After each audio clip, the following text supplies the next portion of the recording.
কবিতা Barbara বিডলারকে।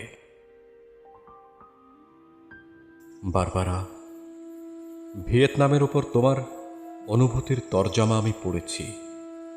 তোমার হৃদয়ের সুবাতাস আমার গিলে করা পাঞ্জাবিকে মিছিলে নামিয়েছিল।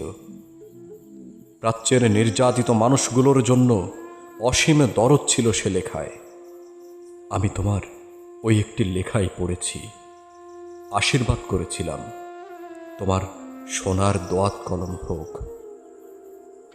আমার বড় জানতে ইচ্ছে করে বারবারা, তুমি এখন কেমন আছো? নিশ্চয় তুমি ডেট করতে শিখে গেছো। গাউনের রং আর হ্যাট নিয়ে কি চায়ের টেবিলে মার সঙ্গে ঝগড়া হয়?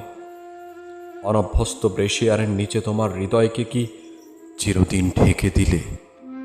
আমার ভীষণ জানতে ইচ্ছে করে বারবারা। তোমাদের কাগজে নিশ্চয়ই ইয়াহিয়া খাঁর ছবি ছাপা হয়। বিবেকের বোতামগুলো খুলে দিয়ে দেখো, ওটা একটা জল্লাদের ছবি।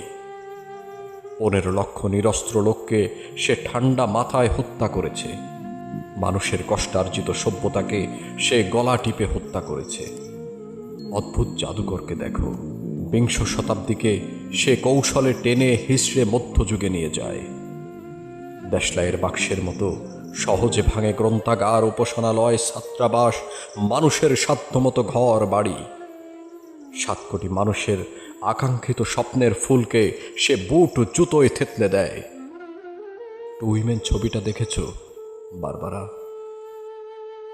গির্জার সোফিয়া লোরেনকে দেখে নিশ্চয়ই কেঁদেছিলে। আমি কাঁদিনি, বুকটা শুধু খা খা করেছিল। সোফিয়া লোরেনকে পাঠিয়ে দিও বাংলাদেশে। 30,000 রমণীর নির্মম অভিজ্ঞতা শুনে তিনি শিউরে উঠবেন। অভিধান থেকে নয়, 80 লক্ষ শরণার্থীর কাছে জেনে নাও নির্বাসনের অর্থ কি। জর্জ ওয়াশিংটনের ছবিওয়ালা ডাকটিকিটে খোঁজও থাকবে না স্বাধীনতার। আমাদের মুক্তিযুদ্ধের কাছে এসো। সাধু অ্যাবের মর্মর মূর্তিকে গণতন্ত্র আর মানবতার জন্য মালির ঘামে ভেজা ফুলের তোড়া দিও না। নিহত লোকটি লজ্জায় ঘৃণায় আবার আত্মহত্যা করবে। বারবারা, এসো, রবিশঙ্করের সুরে সুরে মুমূর্ষ মানবতাকে গাই। বিবেকের জংধরা দরজায় প্রবল করাঘাত করি। অন্যায়ের বিপুল হিমালয় দেখে এসে ক্রুদ্ধ হই, সংগঠিত হই।